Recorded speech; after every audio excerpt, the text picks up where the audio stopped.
Oi gente, bem-vindos a mais um vídeo aqui no canal. Agora eu tenho o sofá aqui no quartinho, então para esses tipos de gravações que eu mais falo, não preciso mostrar nada, então é legal, eu consigo gravar daqui, é gostoso. Só não dá pra ter muito a visão aqui do resto, aqui tá meus mangás, aqui tá meus funcos, aqui a Kirara, daqui a pouco o Shippo provavelmente vai estar aqui também. E eu vim aqui pra fazer a continuação dos vídeos sobre os meus probleminhas, né? Já tem 2 vídeos aqui no canal pra quem quiser sobre a insuficiência adrenal, porque eu tô contando em ordem cronológica pra eu não me perder. A insuficiência adrenal foi a primeira doença que eu descobri. E agora eu vou falar um pouco sobre a artrite reumatoide, que é uma doença mais recente que eu possuo, que eu descobri ela em 2022, o diagnóstico. Depois eu também vou falar um pouco sobre meus problemas com doenças mentais, problemas de depressão, ansiedade, que levam mais tempo, porque é uma história que não é só de hoje, eu me acompanha há muitos anos. Então eu dei uma separada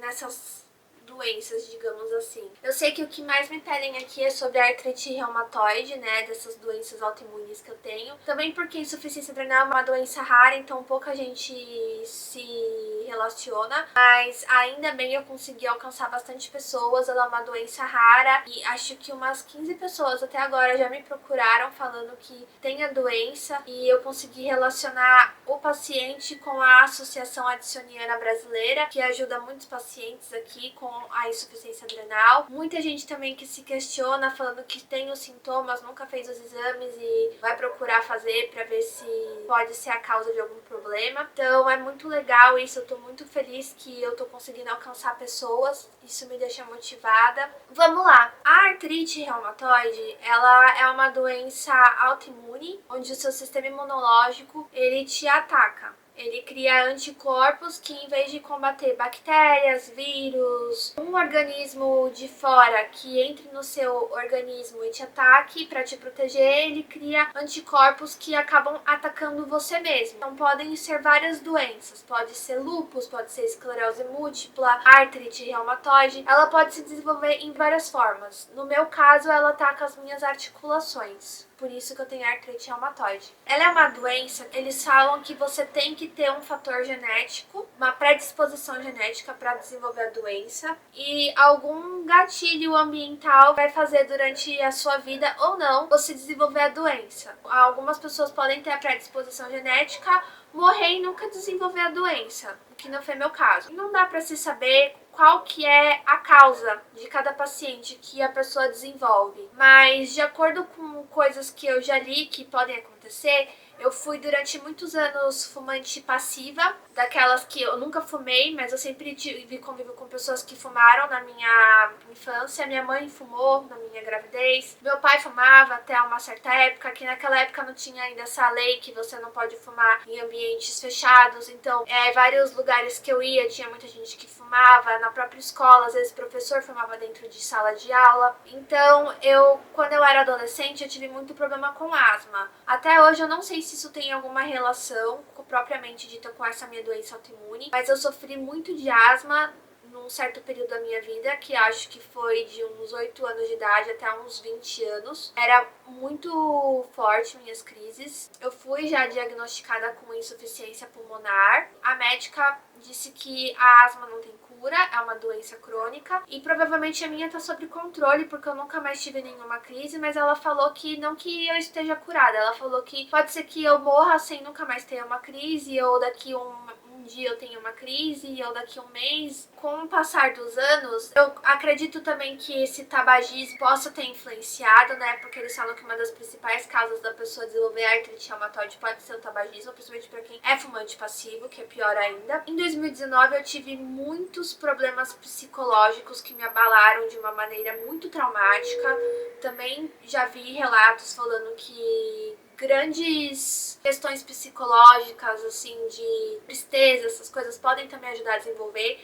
Eu vi relato até daquela psiquiatra, Ana Beatriz, que é bem famosa. Ela tem um vídeo, acho que de 11 minutos, que ela fala sobre problemas autoimunes e por que eles surgem na concepção dela. Então ela faz esse link entre você desenvolver a doença autoimune e uma depressão. Também alguns médicos falaram sobre a vacina da Covid. O que eu vou deixar aqui bem claro é que eu não sou contra a vacina. Todo mundo tem que ser vacinado, tanto que eu fui vacinada. Só que, no meu caso, como vários médicos já falaram, a própria vacina, na hora que meu corpo foi tentar gerar anticorpo para tentar combater o Covid, ele pode ter se confundido e acabado desencadeado alguma reação que me fez desenvolver artrite reumatoide. Mas, de qualquer jeito, eu teria que ter tomado a vacina. Então, isso não é um vídeo contra a vacina do Covid, falando para não tomar. Não é isso, gente. Isso só foram o que médicos me falaram. É mais um fator que pode ter ajudado.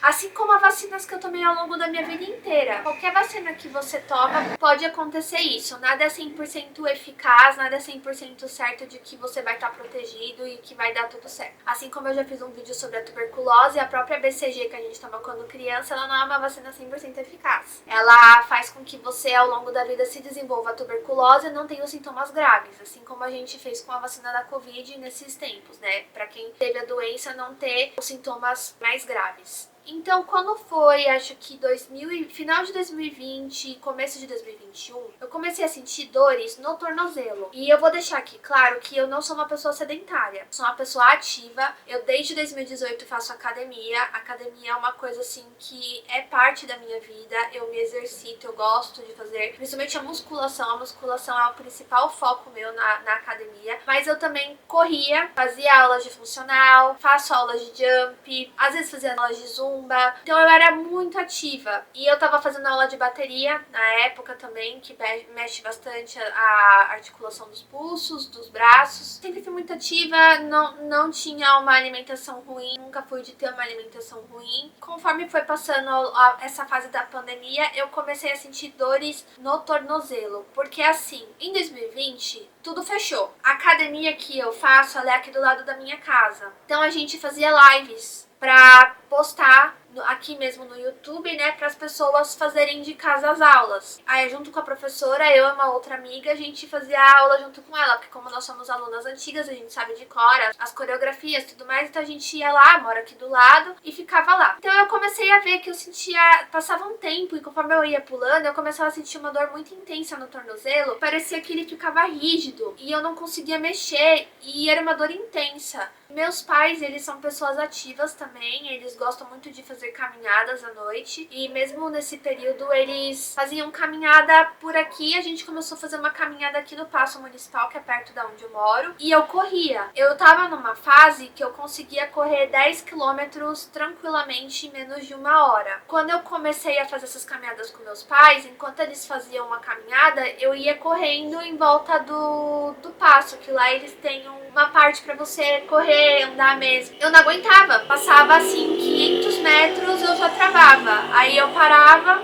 A gente, desculpa, é muito barulho aqui, e eu comecei a sentir essas dores. Aí em 2021, quando foi dando uma liberada um pouco nas coisas, a academia voltou a funcionar, com restrições e tudo mais, eu voltei a tentar fazer o que eu fazia, só que eu não conseguia. Na hora de fazer coisas com impacto, que é a zumba, funcional, ter que pular, por exemplo, polichinelo, burpee, fazer a aula mesmo de jump. Olha, falei que ele ia vir. Começava a ter muita dor. Aí eu marquei um ortopedista. Aí eu fui no ortopedista, até que ele é aqui perto de casa, né? Fui no ortopedista, nunca tinha ido. Aí ele me examinou, ele me falou que era falta de alongamento. Eu fiquei indignada, porque eu falei assim, poxa, eu não sou uma pessoa sedentária, eu treino 5 vezes na semana, faço vários exercícios, eu não faço só um, às vezes eu ficava 4 horas na academia. Mas assim, por gosto mesmo. Ele me falou que é falta de alongamento. Aí eu falei, tudo bem. Aí o que eu fiz? Ele me ensinou uns alongamentos. Eu pegava, fazia a primeira musculação. A musculação eu nunca senti dor. Aí eu terminava a musculação. Quando eu ia subir pra alguma outra aula, subir que eu falo é porque nessa academia é no andar de cima que fica o salão, que são as aulas que acontecem embaixo da academia. Então quando eu ia subir, eu primeiro fazia um alongamento, ficava uma meia hora. Uma bola no pé, aí eu fazia um alongamento pra cima, pra baixo, que parecia até exercícios que eu fazia quando eu tava fazendo a aula de corrida, que eu cheguei a fazer aula de corrida. E era até parecia alguns exercícios de aquecimento do tornozelo. E eu fazia esse aquecimento, subia, não adiantava nada. Passava 3 músicas, eu travava. Aí isso foi indo até que eu comecei a sentir muita dor na lombar. Até hoje eu não sei o porquê da ligação da lombar, porque a lombar, geralmente que tem problema na coluna, já é outra doença que chama espondilite anquilosante, não é o que eu tenho. Mas eu não sei se é porque eu compensava a dor e pisava errado, e aí foi compensando na lombar. Daqui chegou em abril de 2021, eu simplesmente travei na aula do jump. Eu desci do jump chorando, olhei pra professora, que ela é minha amiga até, a Tatiana, falei assim, ó, tô indo embora, não sei quando eu vou voltar. Falei, ó, não contem mais comigo, eu não sei quando eu vou voltar. Eu desci as escadas chorando, de verdade, foi um dia muito triste. Travei, eu fui andando aqui na rua até chegar a casa. Eu não consegui chegar, no que eu cheguei na portaria eu caí no chão. Aí o porteiro chamou meu marido, ficou comigo lá, meu marido desceu, me buscou, me ajudou a subir. Eu fiquei deitada no chão, ele ficou fazendo massagem. O que aconteceu? A gente aqui, como sempre, tenta descobrir o que tá acontecendo, né? Porque às vezes você só depender de médico não adianta, que nem se eu dependesse desse ortopedista, eu tava literalmente, vocês entenderam. Como eu tava tomando já os remédios da insuficiência adrenal, que eu tinha descoberto em novembro de 2021, você ia tomar a medicação que era a prednisona. Então eu tava na prednisona. Em janeiro, eu fiquei internada porque a prednisona me deu uma úlcera no duodeno. Com isso, eu tive que tomar omeprazol para proteger meu estômago para eu tomar a prednisona. Então, essa era o quadro que eu estava vivendo. E aí, em abril de 2022, eu travei. Foi o dia que eu travei, que eu cheguei chorando em casa. Então, a gente começou a pensar. A prednisona, ela já age como anti-inflamatório no organismo. Eu não tava tomando uma quantidade muito grande, até porque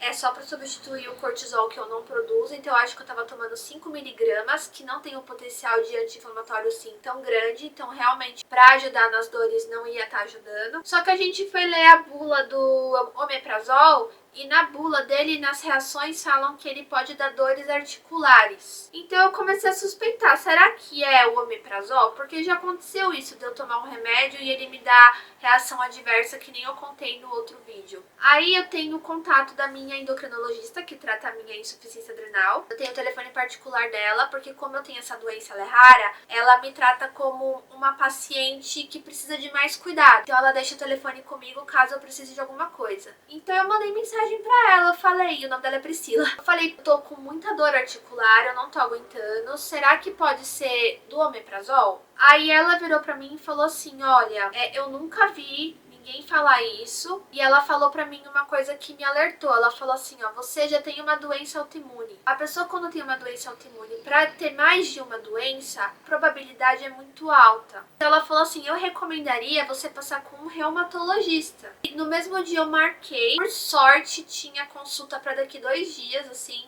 do dia que eu marquei com a doutora Juliana, que assim, foi sorte atrás de sorte, eu acho. Quando eu cheguei na doutora Juliana, eu falei a mesma coisa. Eu falei, ó, eu estou com dores, eu tô achando que é do omeprazol. Aí ela falou, não, nunca vi esse tipo de relação. Aí ela fez um exame clínico, apertou meus dedos, doeu. Aí ela falou, vou pedir uns exames de sangue pra você, que nesses exames de sangue ela vê anticorpos, fatores de inflamação no organismo. E pediu uma ressonância magnética dos meus tornozelos e dos meus pulsos, que era onde eu tava reclamando de mais dor. Primeiro eu fiz a ressonância. A ressonância foi muito difícil de fazer, porque você tem que ficar totalmente imobilizado e você tá com uma dor crônica, então é horrível. E eu tive que fazer primeiro um tornozelo, depois outro, depois um pulso, depois outro. Eu fiquei acho que mais de 1 hora lá na máquina, e o resultado deu tendocinovite em tudo que eu fiz análise, que é a inflamação no tecido do tendão, então tava tudo inflamado. Deu alguma lesão no tornozelo, chegou até dar acho que um nódulo também no meu tornozelo esquerdo, mas o principal é que tava tudo inflamado. Eu fiz o exame de sangue.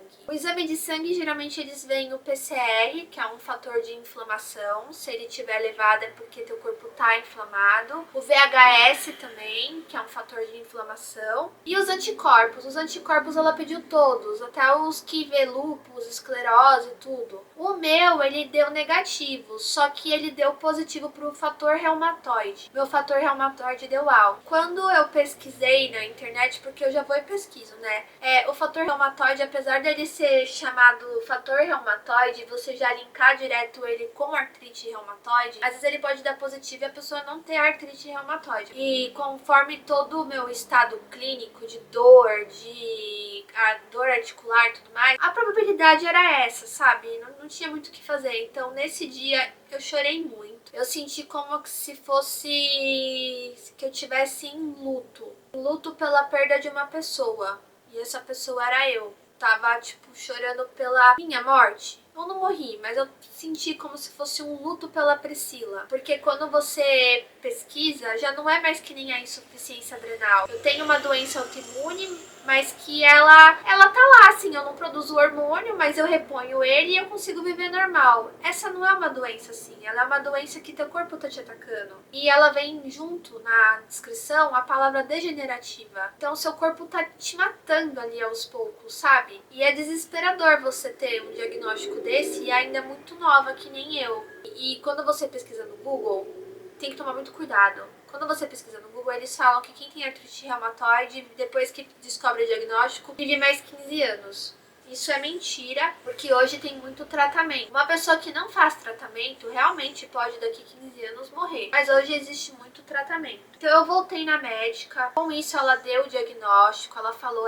artrite reumatoide soro positivo, porque também existe artrite reumatoide soro negativa, que é quando os exames dão tudo negativo, que nem o fator reumatoide daria negativo. Só que a pessoa tem os sintomas, as dores. Então o médico reumatologista, ele é um médico que ele vai conversar muito com o paciente, ele vai mais na parte clínica de análise, não confiando tanto nos exames, porque às vezes realmente a pessoa pode ter a doença sem demonstrar nos exames. Então vai muito da conversa do médico com o paciente, e essa médica, ela é muito boa porque ela sempre fica prestando atenção no que eu falo, nos meus sintomas, mais do que no próprio exame que ela pede para eu levar. Eu gosto muito disso. E em questão de um mês eu tive meu diagnóstico. Quando eu procurei a médica, foi rápido, eu tive sorte, eu tenho muita gratidão por isso. Só que como eu já estava num estado da doença se desenvolvendo muito, até eu fazer esses exames, até sair o resultado e tudo mais, eu cheguei a travar total, porque eu não sei, deu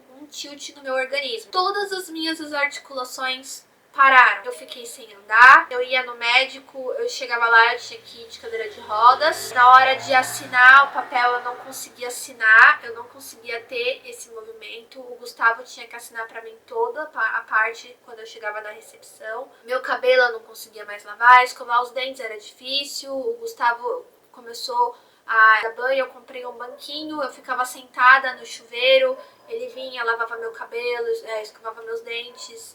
Foi horrível, gente. Eu falo que eu fiquei uns 4 meses até sem conseguir fazer esse movimento aqui. Eu falo que eu não conseguia limpar nem meu bumbum. Porque é triste, porque eu não conseguia fazer isso, ó. Virar aqui assim, ó. Não conseguia. E era muita dor. Quando eu ia pro hospital, eu ainda não tinha diagnóstico. Eu só falava que eu tava passando na reumatologista, que eu tinha muita dor. E aí eles davam Tramal. Gente, Tramal não faz nada. Você toma, não faz absolutamente nada. Não tira dor nenhuma. Teve um dia que eu fui, eu lembro, eu cheguei no hospital, eu tava assim, ó.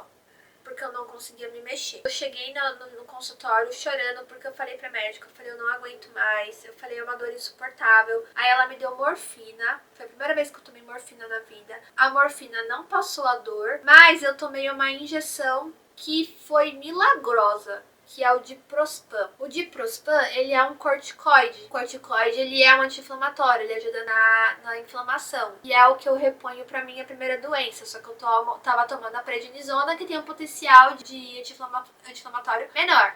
O Diprospan, ele é bem mais potente e ele dura até 2 semanas no organismo. Na hora que ela aplicou, é uma injeção assim, intramuscular, no bumbum, não dói nada, mas na hora que ela aplica, passa uns minutos e faz efeito, é uma maravilha. E aí eu falei, quando eu levei os resultados, eu falei pra minha médica, eu falei, olha, eu tomei o Diprospan e me ajudou muito. Aí ela falou, ó, com o seu fator reumatoide positivo, sua ressonância dando tudo inflamada e você me falando que você tomando Diprospan você se sentiu melhor, é artrite reumatoide. Então ela trocou um protocolo que todo médico começa, que geralmente é o metotrexato. Ele é um remédio que, se você for ler na bula, ele é um remédio de quimioterapia, mas pra quem tem artrite reumatoide, a gente toma uma dose bem menor de quem faz quimioterapia com ele. E ele é um remédio que você toma uma vez por semana, de geralmente 6 a 8 comprimidos, de uma vez. Só que ele é um remédio que, como ele é de quimioterapia, ele tem os mesmos efeitos colaterais que uma quimioterapia traz. Você fica com náusea, você fica com mal-estar, cai muito o cabelo, eu perdi muito cabelo, perco muito cabelo. A minha sorte, que eu falo, é que eu sou uma pessoa que tinha muito cabelo,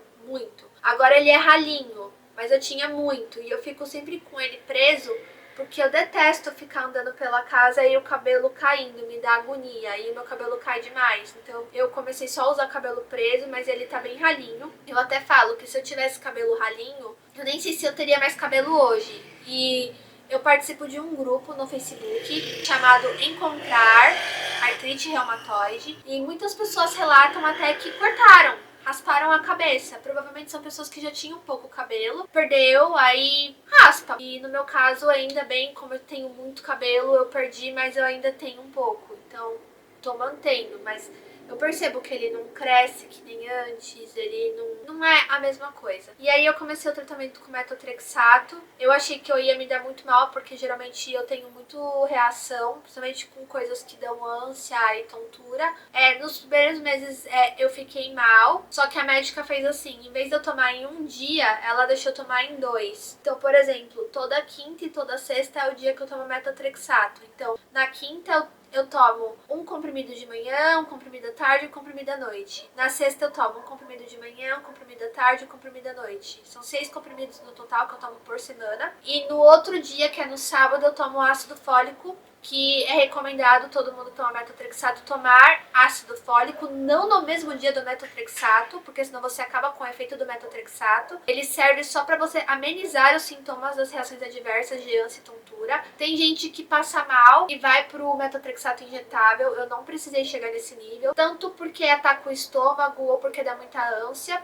E tem gente que tem que mudar a medicação, ou vai pra leflunomida, que eu já vi que muitas pessoas tomam, eu não cheguei a tomar. Até a cloroquina também, que é usada muito pro lúpus, mas muitas pessoas que têm artrite reumatoide também tomam. No meu caso, eu me adaptei com metotrexato. Você tem que esperar, acho que até 3 meses pra ver se o remédio vai fazer efeito ou não. Antes disso, não tem como você saber se você tá melhorando ou não. Porém, quando se passaram 3 meses, eu ainda continuei com muita dor. A médica, além do metotrexato, me deixou com a prednisona, porque a prednisona ela é um anti-inflamatório. Eu já tomava ela, só que aí eu aumentei bastante a quantidade, acho que eu cheguei a tomar 40 miligramas por dia de prednisona. E eu tomei um outro anti-inflamatório, não esteroide, né, que se chama Celecoxib. Eu tomava 200 miligramas 2 vezes por dia. Com isso, eu me mantive não controlada, mas menos pior. Às vezes eu ficava travada, às vezes eu ficava um dia bom. Então, de abril,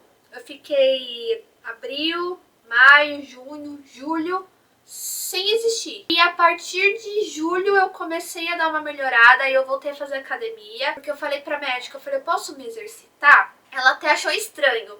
Aí eu expliquei pra ela, eu falei, eu faço exercício, eu gosto muito. Aí ela falou assim, ó, pode. O exercício às vezes pode até ajudar, porque ela falou, vai ajudar a oxigenar teu músculo, a medicação a penetrar mais e fazer um efeito mais potente. Ela falou, geralmente eu não falo pros pacientes irem fazer academia, porque eles estão com dor já na articulação. Você começar um exercício, você também tem dor, porque a pessoa que não faz exercício e começa a fazer musculação, ela vai ter dor muscular. Então você junta dor muscular, uma dor articular, é muita coisa. Ela falou, só que se você já é acostumada a treinar, então faz, porque você não vai ter essa dor muscular intensa e vai te ajudar nas articulações. E aí eu voltei a fazer com calma a musculação. Foi até triste, porque bem nesse ano, que foi ano passado, né, 2022, antes do diagnóstico, antes de eu travar de vez, eu tinha acabado de ganhar o campeonato de supino. Eu, mesmo com dor no tornozelo e no pulso, eu participei de uma competição de supino e na classificação feminina eu ganhei. Eu peguei 62 quilos e eu ganhei. Aí eu fiquei muito feliz e logo em seguida tudo desandou. E passaram-se os 3 meses, né? Eu voltei na Diana. Eu fazia Ah, barulho é demais. Eu fazia um acompanhamento bem regular com ela. No começo eu passava a cada 2 semanas. Eu lembro que eu cheguei... Eu só usava pantufa. Eu não conseguia colocar nada porque eu me arrastava assim, andando. Parecia um robô. Porque tudo travava assim, sabe? Parece que você tá toda sem óleo. E aí você não consegue ter os movimentos, você fica toda travada assim, é horrível. Aí passaram-se os 3 meses, aí eu falei pra ela, eu falei, doutora, eu não tô sentindo melhora. E ela falou assim, não, vamos continuar no metotrexato pra ver se realmente ele vai fazer efeito ou não. Aí ela começou, isso já era setembro, outubro, ela começou a diminuir o celecoxib. Ela falou, ó, vamos diminuir, você vai tomar uma vez por dia em vez de 2 vezes por dia. Aí eu diminuí, aí depois ela diminuiu um dia sim, um dia não, um dia sim, um dia não. Eu não conseguia passar uma semana.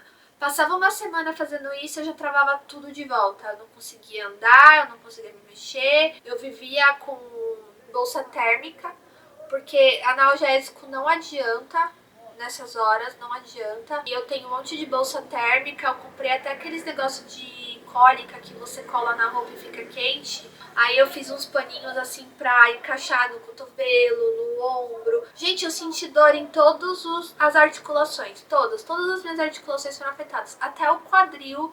Eu cheguei a sentir dor, é muito ruim. No maxilar também, às vezes eu não conseguia comer, porque só o fato de ficar abrindo e fechando a boca doía muito aqui o maxilar, era muito ruim. Então eu colava os adesivos, colocava a bolsa térmica, eu vivia assim.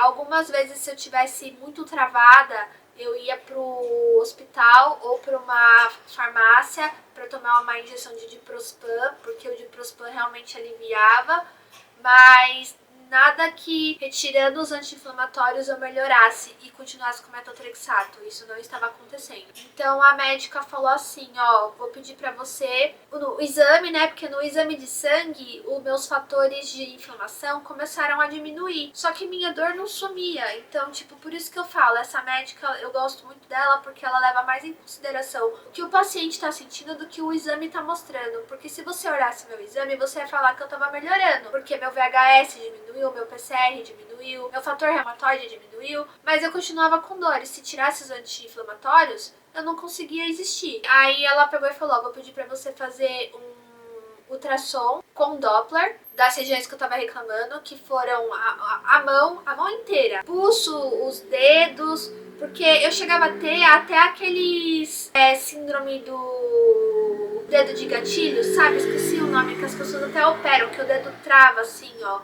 E meu dedo realmente travava. E é uma dor assim horrível. Aí eu fiz o ultrassom, fiz até no quadril, que na época eu tava com muita dor no quadril. Aí ele dá uma inflamação numa parte que ele fala que é pannus. P-A-N-N-U-S, é um negócio assim. Deu inflamado. No ultrassom mostrou que tava tudo inflamado. Então ela pegou e falou assim, ó, a gente vai entrar com uma outra medicação, que é o imunobiológico, já que o metotrexato sozinho não tá segurando o seu quadro. Só que para você começar a tomar o imunobiológico, a gente precisa fazer um teste para ver se você não tem o bacilo da tuberculose. Porque se você tiver, o que acontece? Eu não sei explicar como que o metotrexato ele funciona no organismo. Eu já tentei ler várias vezes, mas é muito complicado. É totalmente fora do meu conhecimento. Eu preciso realmente pegar a fundo para entender. E eu não sei se é na medula óssea, o que ele faz. Mas o imunobiológico enfraquece o sistema imunológico. A minha barreira para me proteger de bactéria, vírus e tudo mais, vai estar muito enfraquecida. E ela falou que a bactéria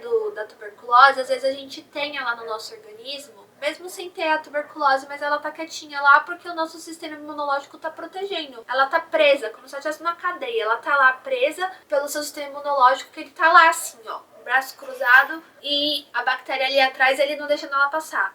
Aí na hora que você tomar esse imunobiológico, esse célula de segurança que você tem vai sair, porque ela vai enfraquecer, ela vai ser demitida.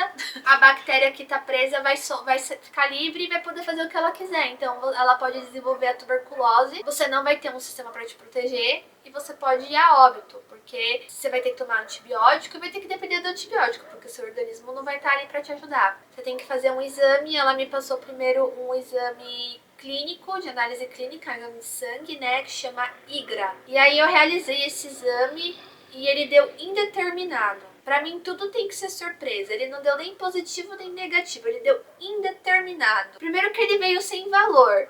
Eu fiquei, que é isso sem valor? Aí eu tive que correr atrás do hospital e falar, gente, vocês me entregaram um exame sem resultado. Aí foram lá no sistema, pegaram, aí deu o resultado, deu indeterminado. Aí ela achou estranho, falou, nunca vi isso. Ela até perguntou para 2 colegas dela, que tem tese, mestrado em tuberculose. Aí eles mandaram eu ir pro posto, porque realmente se eu tivesse a bactéria, eu iria ter que tratar a tuberculose. E esse tratamento é feito pelo governo, né? Então ela me indicou ir no posto e procurar para fazer um exame chamado PPD. Aí eu fui, marquei pra fazer, só que aí, como é no sistema público, demora mais, por isso que eu tive que esperar. Ela pega uma agulha, é meio dolorido isso. Ela enfia aqui embaixo da pele, assim, bem embaixo da pele mesmo, e injeta um líquido. Aí ele forma uma bolinha, assim. Aí você espera, acho que 3 dias. E ver o que acontece com essa bolinha. Se ela ficar maior que 5 milímetros, o exame é positivo, você tá com a bactéria. Se der menor, você não tem. No meu caso, deu acho que 8. Não é alto, mas deu positivo. Eu tive que fazer o tratamento e aí eu dependia da médica do SUS. Aí é outra médica, né? Ela não me conhece. Mesmo que eu levasse todos o relatório que eu tenho da minha reumatologista, ela pediu outros exames. Então ela pediu exames de doenças sexuais, né? Pediu até de HIV, porque muita gente que tem HIV também faz esse tratamento para tuberculose. Eu levei um raio-x do pulmão para ela ver que eu não tinha tuberculose ativa, para ver que meu pulmão tava limpo.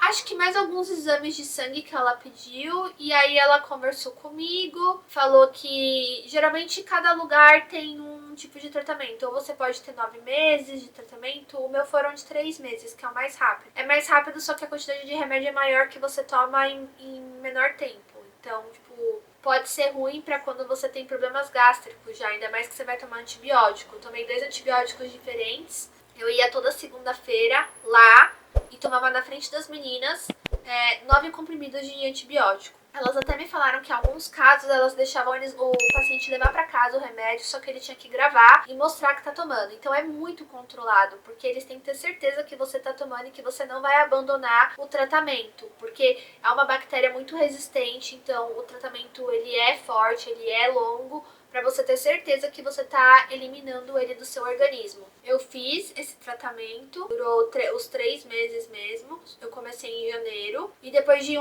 acho que eu comecei no final de dezembro. E janeiro, não lembro. E depois de 1 mês que você começa o tratamento, você já pode começar a tomar o imunobiológico.